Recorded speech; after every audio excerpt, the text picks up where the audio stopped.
네, 오늘 함께 나누실 하나님의 말씀 보도록 하겠습니다. 누가복음 2장 8절에서 14절 말씀입니다. 누가복음 2장 8절에서 14절 말씀 제가 봉독하여 드리겠습니다. 그 지경에 목자들이 밖에서 밤에 자기 양떼를 지키더니 주의 사자가 곁에 서고 주의 영광이 저희를 두루 비치매 크게 무서워하는지라. 천사가 이르되 무서워 말라. 보라, 내가 온 백성에게 미칠 큰 기쁨의 좋은 소식을 너희에게 전하노라. 오늘날 다윗의 동네에 너희를 위하여 구주가 나셨으니 곧 그리스도 주시니라. 너희가 가서 강보에 쌓여 구유에 놓인 아기를 보리니 이것이 너희에게 표적이니라 하더니 호련히 허다한 천군이 그 천사와 함께 있어 하나님을 찬송하여 가로되 지극히 높은 곳에서는 하나님께 영광이요 땅에서는 기뻐하심을 입은 사람들 중에 평화로다 하니라. 아멘. 네, 2020년 성탄절 기쁜 성탄이 되기를 축복하겠습니다. 요즘 참 어려운 시대에 살고 있는데 어떤 가정에서 직장에서 이제 해고를 당한 아빠가 이제 가족들 다 모아놓고 그런 얘기를 합니다. 이제 집이 참 어려운 형편 가운데서 이제 온 가족들이 이렇게 다 뿔뿔이 흩어져서 지내야 되겠다고 그런 얘기를 하니까 그 이야기를 듣고 있던 엄마가 눈물을 뚝뚝 흘리면서 그러면 애들은 어디다 보낼까요? 그래요. 그러니까 남편이 어렵지만 당분간은 애들은 외갓집에 좀 보내자고 그런 얘기를 합니다. 그러니까 아내가 그럼 저는 어떡할까요? 그러니까 당신은 친정에 좀 가 있으라고 그럽니다. 좀 이상하잖아요? 그러니까 이 부인이 그러면 당신은 어디가 있을 거예요? 나도 힘들겠지만 처가에서 가 있겠다고 그런 얘기를 했다고 합니다. 그러니까 이 가족이라고 하는 거는 기쁠 때만 같이 있는 것이 아니라 어려울 때도 함께 하는 것이 가족이죠. 우리 교회가 이런 가족 같은 교회가 아니라 가족인 교회가 됐으면 좋겠어요. 그래서 지금 코로나로 힘든데 이렇게 다 같이 하나가 돼서 이렇게 또 예배하는 그런 시간인데 그냥 줌으로 이렇게 다 모였어요. 아까 우리 박용수 목사님과 함께 성탄 축하 인사했지만 다시 한번 줌에서 마음을 다해서 정성을 다해서 우리 정말 메리 크리스마스 기쁜 성탄 됩시다 하며 우리 한번 서로 인사하겠습니다. 메리 크리스마스, 메리 크리스마스 기쁜 성탄이 되시기 바랍니다. 네, 이렇게 함께 해주셔서 감사합니다. 여러분들은 어떻게 성탄을 보내고 있는지 모르겠네요. 보통 성탄절이 되면은 부르는 노래 중에 화이트 크리스마스, 기쁜 성탄. 물론 화이트란 뜻이 이제 눈이 내려서 그런 화이트 크리스마스 되지만은 보통 즐거운 또 행복한 그런 크리스마스가 담겨져 있는 말이 화이트 크리스마스라잖아요. 그런데 이런 노래도 있어요. 블루 크리스마스라는 말이 있어요. 블루 크리스마스. 그건 뭐냐면 우울한 크리스마스라는 거예요. 행복하지 않다는 거예요. 유명한 엘비스 프레슬리도 이 블루 크리스마스라는 노래를 불러서 또 유명한 노래가 됐고 또 우리나라 가수 중에서도 이 블루 크리스마스를 부른 가수들이 많이 있어요. 그 내용을 이렇게 가사를 살펴보면 그 내용은 이런 거예요. 사랑하는 사람이 떠나서 내가 지금 크리스마스지만 기쁘지 않다. 그러니까 여러 가지 환경적인 요인으로 해서 다들 기뻐하는 날이지만 나는 기쁘지 않다라는 그런 내용이 블루 크리스마스라는 그런 노래예요, 실제로. 여러분 그렇다 치지만은 환경에 의해서 우리가 기쁘다, 슬프다 얘기할 수 있겠지만 실상 크리스마스의 주인공인 예수님은 우리를 떠났나요? 안 떠났어요. 그 예수님은 늘 우리와 함께 하시고 우리를 지키시고 우리를 인도하신다는 거예요.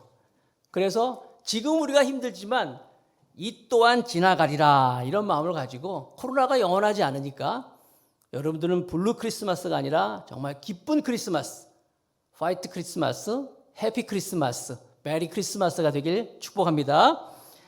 자, 미국의 복음주의 밀리언셀러 작가가 있어요. 목사님이시기도 한데 맥스 루카이도라는 목사님이 쓰신 책 가운데 크리스마스 캔들이라는 책이 있는데 조그만 소책자예요. 그런데 저거는 동화인데 어른들을 위한 동화예요.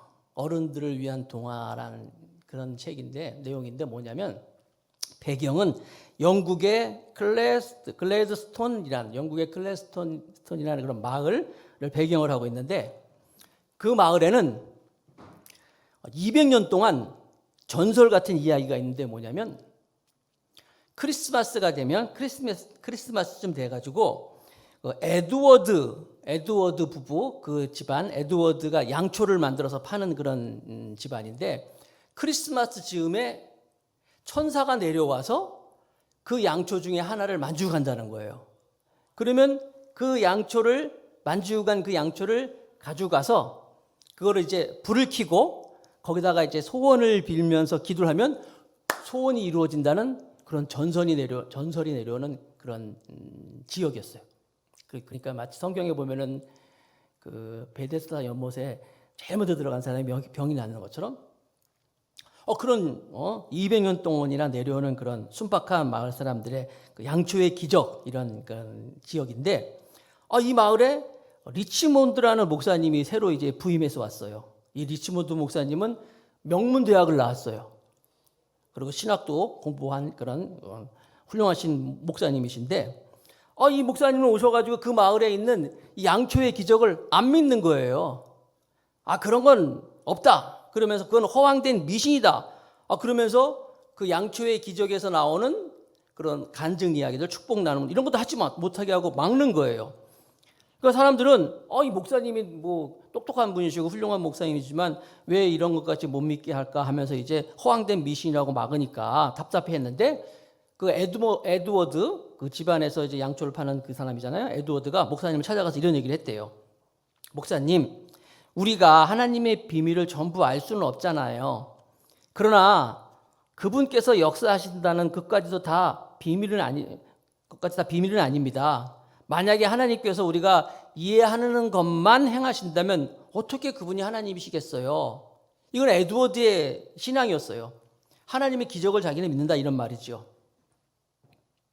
그런데 그럼에도 불구하고 사람들은 에드워드에게 가서 그러는 거예요. 올해 천사가 와서 만드는 양초가 있으면 저를 꼭 주세요.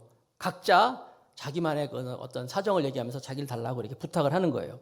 그러니까 이 에드워드가 그걸 거절하지 못하고 알겠다라고 이렇게 약속을 했어요. 드디어 운명의 25년째 되는 크리스마스가 됐습니다. 성탄절이 다가옵니다. 다가오는데 다가오기 전에 얼마 전에 정말 이거 어른들을 위한 동화라고 그랬잖아요. 천사가 나타났어요. 천사가 나타나가지고 에드워드의 그 바구니에 담겨져 있는 그 양초 중에 하나를 딱 만진 거예요. 그런데 에드워드가 그걸 보고 너무 놀래가지고 힘이 풀려가지고 그만 그 바구니를 쏟아버렸어요. 그래서 천사가 분명히 양초를 만지고 갔는데 그 양초가 어떤 건지 모르겠는 거예요. 그렇게 곤란한 상황이 있을 때 천사가 나타났다는 이야기를 들고 사람들이 찾아오는 거예요. 찾아와가지고 에드워드에게 천사가 만지고 간 그 양초를 좀 정확히 주시면 안 되겠습니까? 부탁을 하는 거예요. 그런데 에드워드는 자기가 그 쏟아가지고 어떤 건지 모르잖아요. 곤란하단 말이에요. 사람들은 와서 자기한테 얘기하는데 그래서 에드워드가 눈 딱 감고 아무거나 딱 집어가지고 줬대요. 그러면서 이거 천사가 준 거라. 그러면서 절대로 딴 사람한테 얘기하지 말라고 당신만 알고 있으라고. 그러니까 한 사람씩 또 몰래 와가지고 양초 천사가 만지고 갔죠. 목사님이 그거 다 허황된 미신이라고 그러고 믿지 말라 그러는데 날 좀 주시면 안 되겠냐고. 이렇게 얘기하니까 에드워드가 그냥 알았다 그러면서 자기도 이제 양심에 찔렸지만 어떤 건지 모르지만 그래서 집어가지고 그 사람한테 줬어요.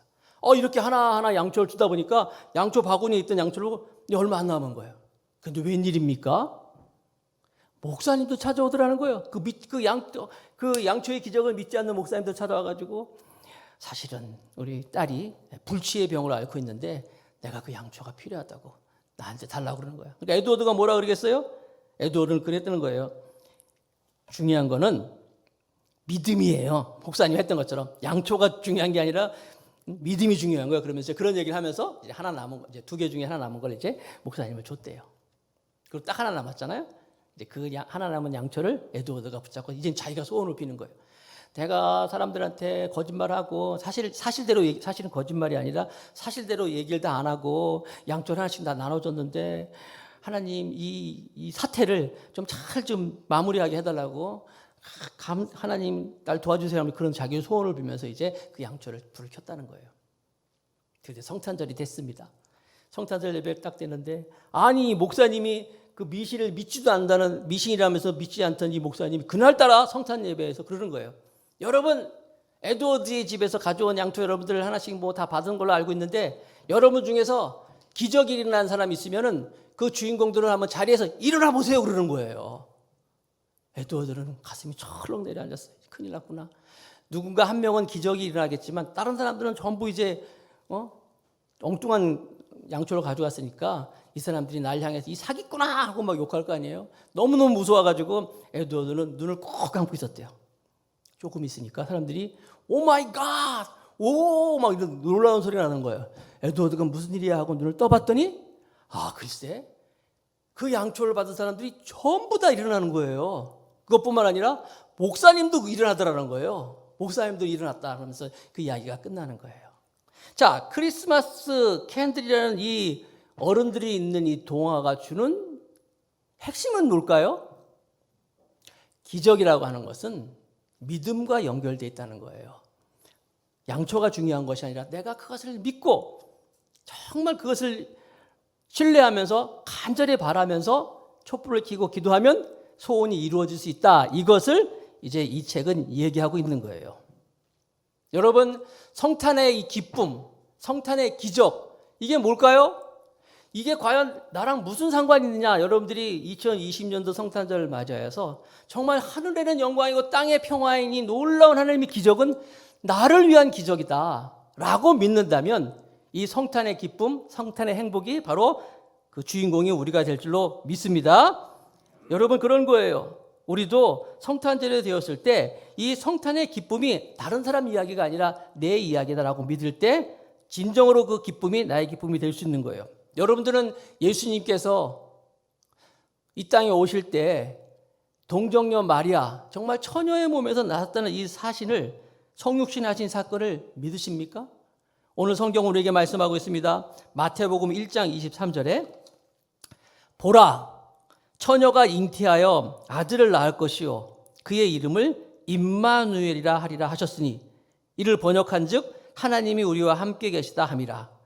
여러분 여기서 처녀가 잉태하여 아들을 낳았다라고 하는데 마태복음 1장에 보면은 이제 그 마리아의 정혼한 남편인 요셉을 영어 성경에 보니까 요셉은 이제 righteous man 그렇게 나와 있어요. 그러니까 의로운 사람이라고 나와 있어요.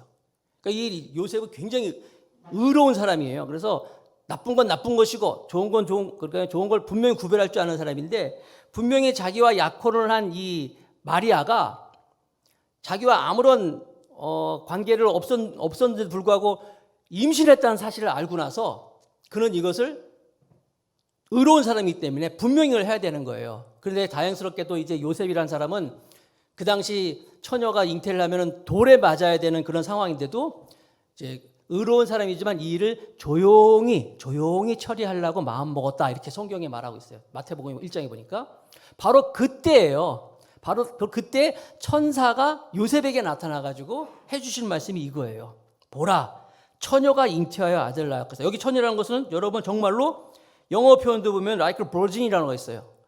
남자를 알지 못하는 그런 여자라는 거예요. 그런데 이런 남자를 알지 못하는 처녀가 잉태를 했다. 이 사실이 얼마나 놀라운 사실이에요. 그래서 아이를 낳을 것인데 이름은 임마누엘이다. 이것은 하나님 우리와 함께 하시는 뜻을 말하고 있는 거예요. 이걸 정말 믿느냐 이거예요. 성탄절이 되면 이제 교회에서 나누는 목사님들이 많이 하는 유머 가운데 이런 게 있어요. 사실 유머도 아니죠. 그 온누리교회 하영조 목사님이 온누리교회 하시기 전에 이제 예능교회라는 걸 하고 있었어요. 그 옛날 연예인교회, 예능교회, 연예인교회를 이제 목회를 하고 있었는데 그때 한 번은 목사님이 그 연예인들 모아놓고 성경 오후 시간에 주일 오후 시간에 성경 공부를 하는데 예수님께서 이 땅에 오신 성육신하신 이 모습 처녀가 인때어야 알을 애가 낳는데 바로 이것이 예수님이다. 나중에 그냥 열변을 토하면서 성경 공부를 했대요. 근데 그 중에 한 어떤 그 자매가 연예인이겠죠. 손을 번쩍 들면서 그러더라는 거예요. 아, 목사님, 나는 그거 못 믿겠어요. 아니, 어떻게 처녀가 애를 낳을 수 있어요? 그게 될 법인 한 뜻인 겁니까? 나는 못 믿겠어요. 하면서 이렇게 얘기하더라는 거예요. 갑자기 분위기가 다운되는 거예요. 자기는 못 믿겠다는데 어떡합니까? 그러니까 목사님도 당황하고 그러는 거예요. 근데 바로 그때 구봉서 장로님이 벌떡 일어나면서 그러더라는 거예요. 야, 임마! 마리아의 신랑인 요셉도 믿었는데 네가 뭔데 안 믿어? 그런 얘기를 했다는 거예요. 구봉서 장로님이 그런 얘기 했다. 이게 이제 아주 회자되는 그런 이야기예요. 여러분, 안 믿을 수 있죠. 지금으로부터 한 몇 년 전에 신문에 기사가 났던데 뭐냐면 60여 년 동안이나 그 필리핀 남부에 그 일본군 장교랑 사병 둘이서 밀림에서 60여 년 동안 있다가 발견이 됐다는 거예요. 그러니까 이 두 사람은 전쟁이 끝난 것도 모르고 막 연합군이 막 필리핀 점령할 때 이제 밀림 속으로 들어갔는데 거기서 그냥 숨어 있더라는 거예요. 전쟁이 다 끝난 것도 모르고 그래서 60여 년 동안 그곳에 있다가 발견이 됐다라는 것이 기사로 떴어요. 나중에 뭐 저 기사가 뭐 가짜다 진짜다 뭐 그런 얘기도 있었는데 여러분 생각해 보세요. 전쟁이 다 끝났는데 아직도 자기는 군인인 줄 알고 그 소식도 모르면서 그 밀림 속에서 짐승처럼 살아가고 있는 두 사람. 비슷한 얘기로 어떤 집에서 자녀들이 어머니 아버지에게 효도 관광하시라고 그 정말 비싼 크루즈 여행, 럭셔리 크루즈 여행 효도 관광 티켓팅을 해준 거예요. 여행을 다 마치고 어머니 아버지가 오셨는데 빼짝 말라서 오신 거예요. 아니, 어머니 아버지 여행 잘하셨는데 왜 이렇게 별로 안 좋아 보이시냐 했더니 말도 마라. 제대로 먹지를 못해가지고. 그래서 왜요? 너무 비싸가지고 식사값이 너무 비싸가지고 뭐 다 비싸가지고 그냥 제대로 먹지 못하고 빵 쪼가리 좀 몇 개 먹고 뭐 이러다 보니까 이러고 왔다는 거야. 그러니까 아들들이 그러는 거야. 자식들이 어머니, 저희가 끊어드린 그 티켓이 거기 들어가면 모든 것을 다 먹을 수 있는 그런 티켓이 포함된 건데 그걸 모르고 그렇게 안 드시면 어떡해요? 그랬더니 몰랐다는 거예요. 그런데 오는 날 이처럼 살아가는 사람들이 있다는 거예요. 그 두 명의 일본군 병사처럼 세상에 살아가는 사람들이 얼마나 많은지 몰라요. 하늘에는 영광이고 땅에는 평화고 하나님의 놀라운 복이, 축복의 은혜가 우리에게 오셨건만 나랑 상관이 없다고, 나는 알지 못한다고 해가지고 외롭게 고독 속에 살아가는 사람들이 얼마나 많이 있는지 몰라요. 예수님을 나의 구세주로 모시고 하나님이신 그분이 이 땅에 오셨는데 그 사실을 믿지 못하고 그래서 여전히 불안해하고 여전히 외로워하고 여전히 불행한 삶을 산다는 거예요. 예수님이 탄생할 당시에 베들레헴의 목자들은 정말 불쌍한 사람들이었어요. 직업 중에서도 가장 천박한 직업을 가진 사람들이었고 사회적으로도 천대받고 가난한 사람들이었어요. 그런데 실상 이 목자들에게 있어서 가장 큰 아픔은 뭐냐면 자기들이 애지중지해가지고 잘 기른 그 양, 잘 기른 그런 자기들의 그 가축들이 최상의 상태에 있을 때 이제 팔려서 죽는 거예요.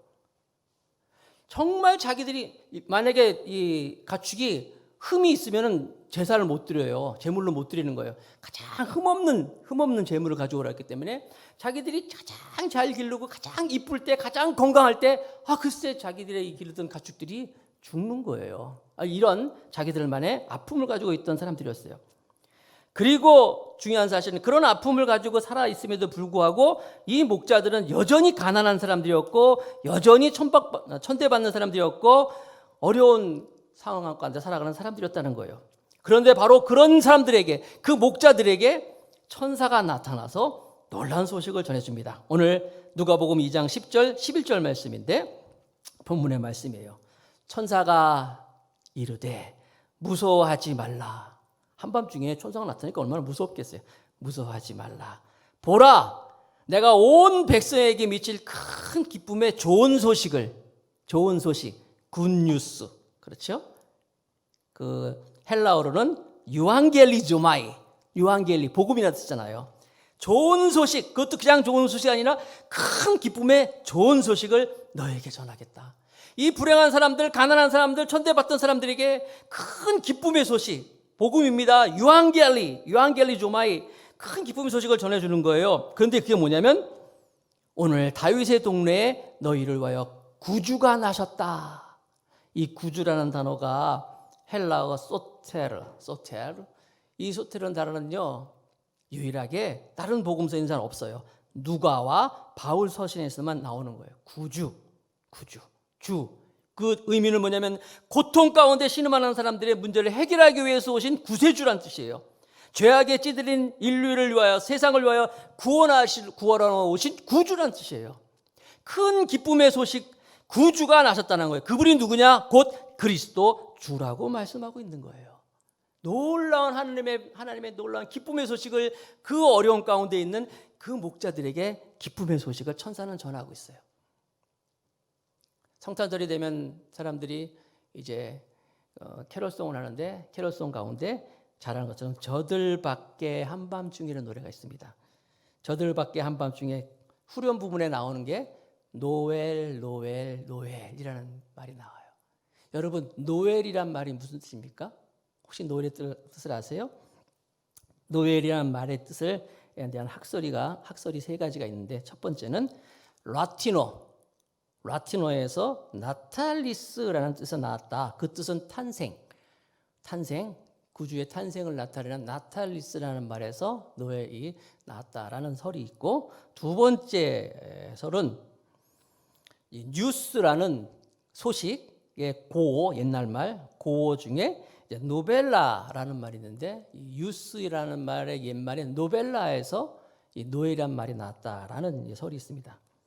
가장 신빙성이 있는 말이 세 번째 학설인데, 그것은 뭐냐면 노웰, now well, 지금 나는 만족합니다.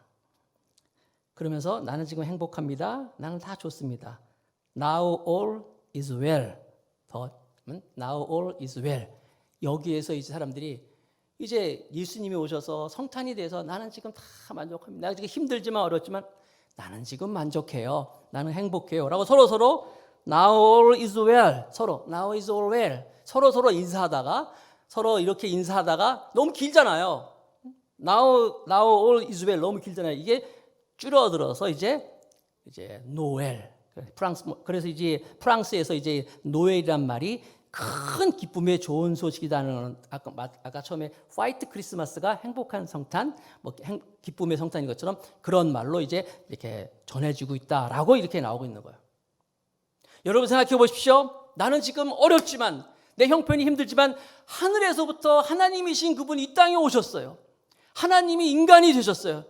그래서 하늘의 영광이고 땅의 평화인데 이것이 나는 정말 다 좋습니다. 나는 지금 행복합니다. 나는 내 형편과 상관없이 나는 너무 기쁜 거예요. 예수님이 이 땅에 오셨어요. 노엘 인사하고 있다는 거예요. 많은 사람들이 성탄절이 되면은 설문조사를 했더니 성탄절에 생각나는 것이 뭐예요? 물었더니 제일 먼저 산타를 얘기하더래요. 예수님이 아니라, 아니면 이렇게 루돌프도 얘기하는데, 여러분, 산타는 북극에만 살지만 예수님은 어디든지 다 계신 분입니다. 산타는 1년에 딱 한 번 오지만 예수님은 언제든지 우리에게 오시고 우리를 도와주시는 분이에요. 산타는 배가 뿔뚝 나왔어요. 그렇지만 예수님은 따뜻한 사랑의 심장을 갖고 계신 분이에요. 산타는 울면 안 되라고 말하지만 우리 예수님은 모든 염려를 내게 맡겨라. 내가 너희를 쉬게 하려고 말씀하고 있어요. 산타는 도움이 되는 장난감을 가지고 있지만 우리 예수님은 생명을 주시고 상처받은 영혼들을 치유하시고 깨진 가정들을 고쳐주시는 그런 분이십니다. 산타는 우리에게 웃음을 줄지 모르지만 예수님은 우리의 능력이 되는 기쁨을 주시는 분이십니다. 산타는 우리에게 크리스마스 트리 밑에 선물을 놓아주지만 예수님은 크리스마스 트리 밑에 선물이 아니라 나무 위에 달리셔서 나를 위해서 돌아가신 그런 사랑의 주님이십니다. 이제 말씀을 맺을게요. 김봉준 작가가 쓴 온 세상에서 끌어모은 감동이라는 그런 책이 있어요. 여러 김봉준 사실 목사님이신데 이분이 이제 설교했던 예화들을 막 모아서 쓴 책인데, 거기에 보면 이제 초등학교 가을 운동회 이야기 에피소드가 나옵니다. 초등학교 가을 운동회가 있습니다. 애들이 이제 장애물 경기를 막 하는데 이제 두 아이가 이제 장애물 경기에 이제 하게 됐는데, 한 명은 초등학생입니다. 그 학교 육상 선수예요. 달리기를 잘하는 그런 아이겠죠. 한 명은 공교롭게도 그 반에서 제일 키가 작은 그런 아이예요. 이거 뭐 누가 보더라도 이거 상대가 안 되는 경기예요. 이제 경기가 딱 시작됐습니다. 그러니까 육상 선수인 이 아이, 어린아이는 막 제일 먼저 뛰어가서 뭐 물도 건너고 뭐 사다리도 뛰어넘고 막 하겠죠. 그리고 막 그 뭡니까 이렇게 밀가루 묻어오는 거기서 막 뭐 얼굴도 묻혀가면서 합니다. 맨 마지막 코스 종이에 이제 접혀 있는 것을 이제 딱 골라서 그걸 이제 읽고 이제 그 조건에 따라서 뛰는 거예요. 그런데 이 초등학생 육상 선수가 제일 먼저 간 아이가 이제 딱 열어봐서 그 종이를 열자마자 얼굴이 노래지는 거예요. 거기 뭐라고 써 있냐면 할머니와 함께 결승점을 향해 가세요는 거예요. 아유, 할머니랑 같이 뛰라는 거예요. 이 아이가 이제 막 자기 할머니 찾아가지고 뛰어야 되는데, 이제 그 키가 제일 작은 그 아이가 이제 막 어렵게 와가지고 종이를 딱 골랐는데, 이 아이는 입이 이만 커지는 거예요. 거기 뭐라고 써 있냐면 체육 선생님과 함께 결승점까지 뛰세요 나오는 거예요. 이 아이는 그냥 그러니까 처음에 뛰었던 이 육상 선수는 할머니를 데려는데, 어떻게 할머니랑 같이 뛰니까 얼마나 힘들겠어요. 자기가 아무리 육상 선수지만 할머니도 크고 힘들어하는데, 이 키 조그만 아이는 육상 선수 선생님 스탠드에 있는 선생님을 선생님 부르니까 선생님 얼른 뛰어들라는 거예요.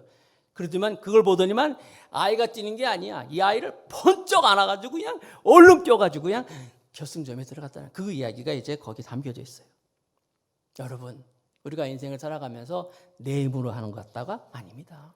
내 능력으로 사는 것 같다 아니에요.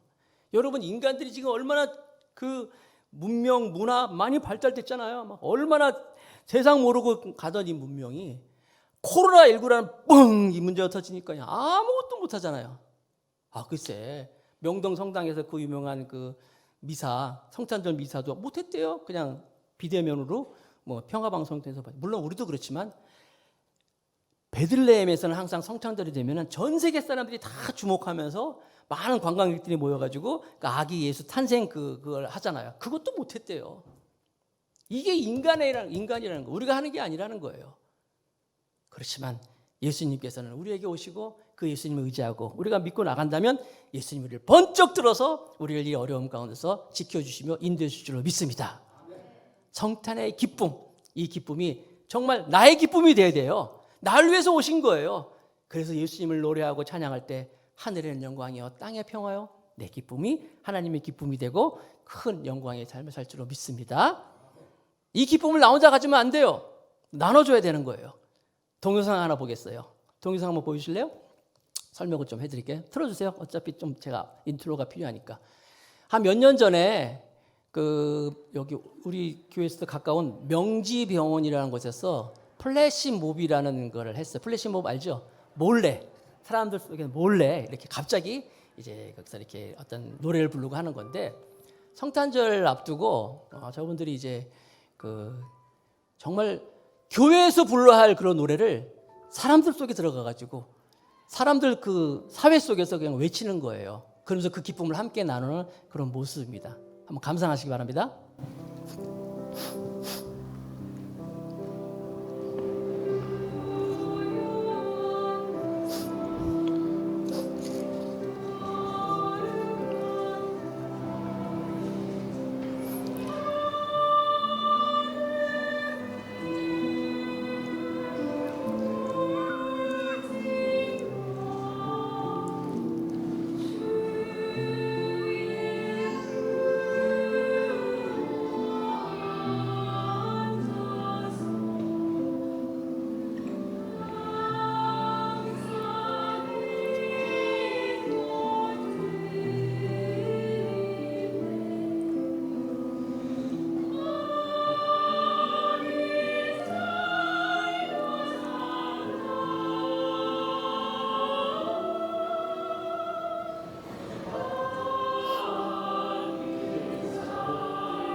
네, 이 영상이 이 유튜브에 공개가 되면서 이 사람들이 막 그 댓글을 달았는데 이런 댓글이 있었어요.